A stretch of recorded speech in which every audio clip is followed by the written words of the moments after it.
In 1965, Singapore's Prime Minister Kuan Yew stood before television cameras, visibly shaken. Tears welled in his eyes as he spoke. Believed in Malaysian merger.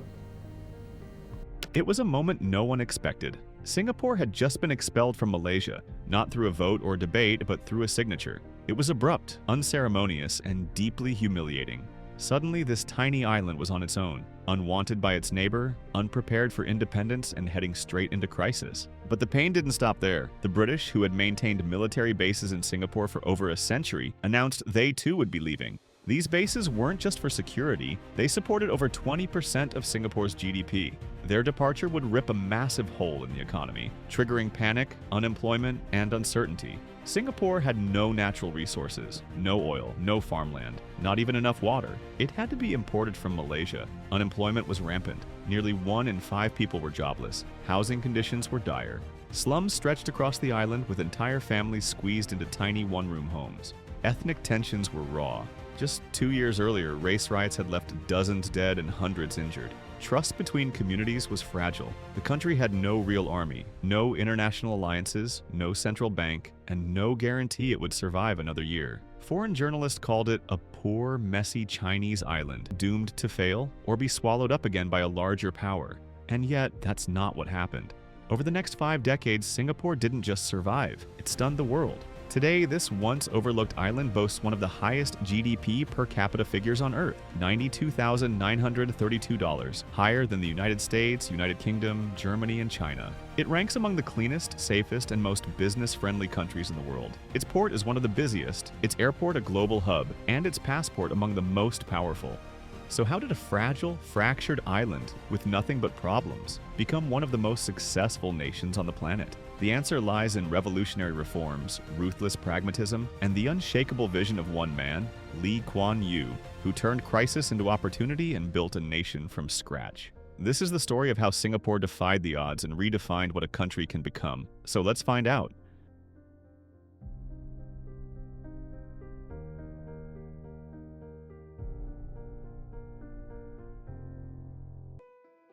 Singapore's remarkable transformation began with its colonial legacy and strategic geography. In 1819, British officer Sir Stamford Raffles landed on a quiet, underdeveloped island at the southern tip of the Malay Peninsula. Recognizing its ideal position along the critical maritime trade route between India and China, Raffles established Singapore as a free port. This move directly challenged Dutch control in the region and set the stage for Singapore's emergence as a major trading hub. Over the following decades, Singapore grew into a bustling entrepot for commodities such as spices, rubber, tin, and textiles. However, the benefits of trade flowed mainly to the British colonial authorities and foreign merchants, while much of the local population lived in poverty. The city was a melting pot of ethnicities but lacked political autonomy and social equity. During this era, social issues like widespread opium addiction among the Chinese labor force also posed serious challenges, affecting productivity and public health. Fast forward to World War II, which was a pivotal moment in Singapore's history. In 1942, Japanese forces swiftly defeated the British and occupied Singapore for 3.5 brutal years. The occupation devastated the island's infrastructure and population, with tens of thousands of civilians killed. More importantly, it shattered the myth of British invincibility and planted seeds of nationalism and self-determination among Singaporeans. After Japan's surrender in 1945, the British returned, but Singapore was no longer a passive colony. The post-war years saw rising unemployment, inflation, inadequate housing, and social unrest. Political activism grew as the population demanded more control over their destiny. The British, recognizing the growing pressure and unrest, adopted a gradual strategy to transfer power to local leaders while maintaining control over sensitive areas like defense and foreign affairs. So, on the 30th of May 1959, Singapore held its first general election after being granted full internal self-government, excluding defense and foreign affairs. This election marked a turning point. The People's Action Party, PAP, led by the young and charismatic Kuan Yew, won a landslide victory by securing 43 of the 51 seats with 54.08% of the popular vote. The revised constitution also created the positions of Yang di-Pertuan Negara, head of state, and Prime Minister, head of government, formally establishing Singapore's political autonomy. The victory reflected widespread public support for Lee's promises to fight corruption improve living conditions, and promote racial harmony in a diverse society. Though self-governing, Singapore faced significant challenges, including economic vulnerability and ethnic tensions. The PAP initially believed that merging with the newly independent Federation of Malaysia would provide political stability and economic growth by accessing a larger common market. In 1963, Singapore joined Malaysia alongside Malaya, Sabah, and Sarawak. However, this union was fraught with difficulty. Ethnic tensions quickly escalated as the Malaysian federal government pursued policies favoring Malay supremacy, Ketuanan Melayu, while Singapore advocated for multiracialism and meritocracy. Economic competition and political rivalry deepened the divide, culminating in racial riots in 1964. Ultimately, Malaysia's parliament voted to expel Singapore. On the 9th of August 1965, Singapore became an independent republic unexpectedly. Lee Kuan Yew's emotional televised announcement marked a moment of both despair and determination.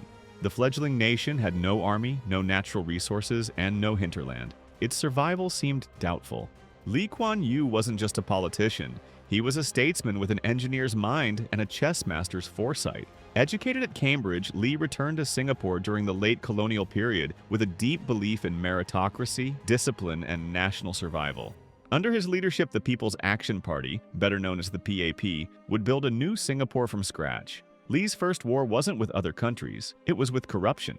At independence, Singapore's bureaucracy was riddled with inefficiency and favoritism, like many post-colonial states. Lee tackled this head-on. He strengthened institutions like the Corrupt Practices Investigation Bureau, CPIB, and imposed some of the highest public service salaries in Asia, not to reward the elite, but to remove the temptation of bribes. For example, in the late 1960s, Singaporean civil servants earned roughly 2 to 3 times the salaries of their counterparts in neighboring countries such as Malaysia and Indonesia, and were even competitive with many Western countries in Asia. This was a deliberate strategy, as Lee understood that foreign investors would never put their money in a country where contracts could be bought or broken. Clean government, in Lee's mind, was the cornerstone of economic progress. Rejecting ideological extremes, Lee adopted a practical, results-oriented approach, summed up by his famous phrase, "We decide what works, and then we do it." Singapore embraced capitalism not for ideological reasons, but because it delivered growth. The government actively courted multinational corporations, offering tax incentives and establishing the Economic Development Board, EDB, in 1961 to attract foreign direct investment 4 years before full independence. Lee's vision extended beyond politics. He prioritized public housing through the Housing Development Board, which transformed the living conditions of Singaporeans. Within a generation, over 80% of the population lived in affordable, high-quality public housing, many as homeowners.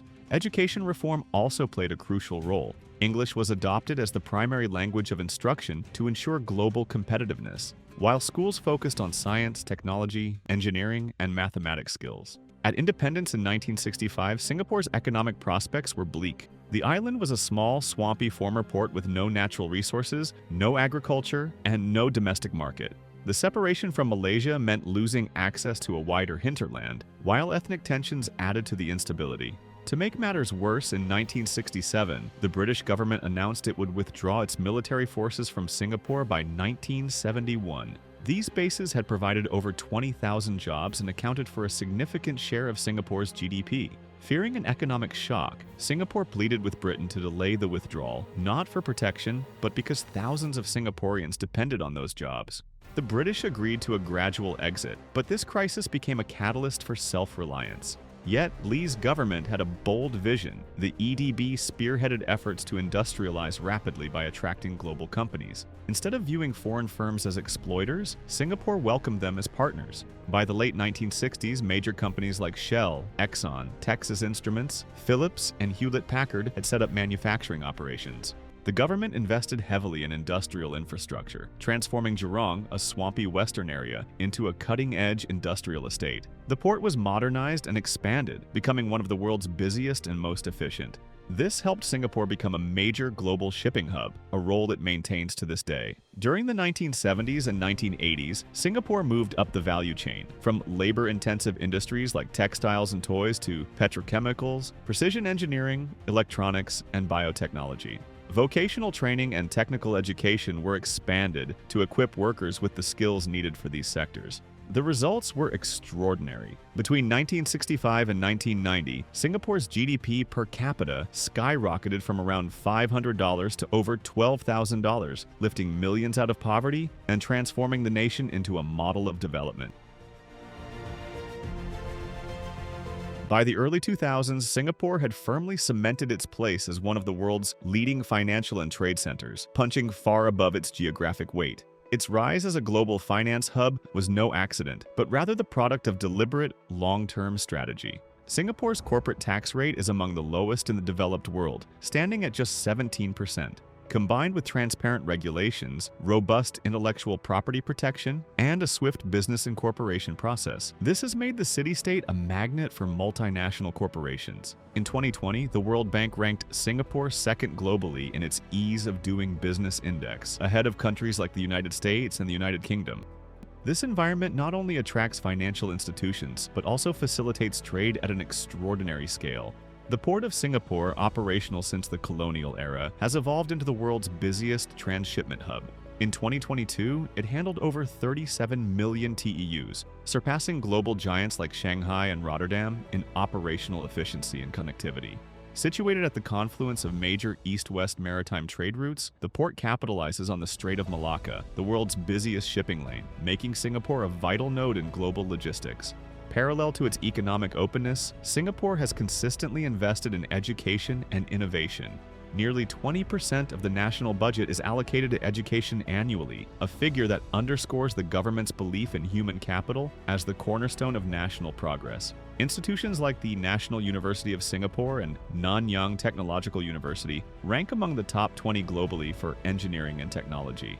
These universities, in partnership with global firms, incubate cutting-edge research and talent. Singapore's dedication to research and development is institutionalized in its multi-year research, innovation, and enterprise plans. The RIE 2025 initiative alone commits over 25 billion Singapore dollars, 18 billion US dollars, to future-facing industries such as AI, biotech, fintech, and advanced manufacturing. This forward-thinking approach also fuels the Smart Nation initiative, launched in 2014, which aims to digitally transform the country. Whether it's traffic optimization through AI-powered sensors or digital health ecosystems, Singapore is turning into a real-time laboratory for smart city technology. Few nations have demonstrated as much fiscal discipline and long-term foresight as Singapore in managing their reserves. Temasek Holdings, established in 1974, and GYC, Government of Singapore Investment Corporation, established in 1981, together manage over 1 trillion Singapore dollar, about 730 billion US dollars in assets. These sovereign wealth funds ensure that the nation's wealth is preserved and grown for future generations. Temasek invests directly in strategic sectors including telecommunications, banking, and energy, while GIC focuses on diversified global asset management. The returns support national development and act as a buffer during economic downturns, a luxury not many countries possess. Clean governance remains one of Singapore's strongest assets. Since 2010, Korea is ranked consistently within the top 5 least corrupt nations in Transparency International's Corruption Perceptions Index. This is anchored by an incorruptible meritocratic civil service.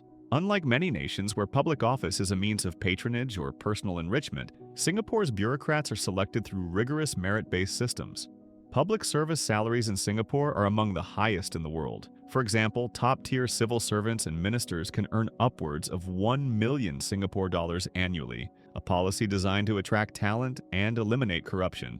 In comparison, U.S. cabinet officials earn less than 250,000 US dollars annually.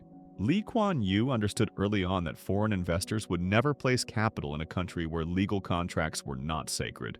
Rule of law, therefore, became a national asset. Urban development in Singapore is equally deliberate and transformative. Over 80% of Singaporeans live in affordable public housing provided by the Housing Development Board, which began operations in 1960.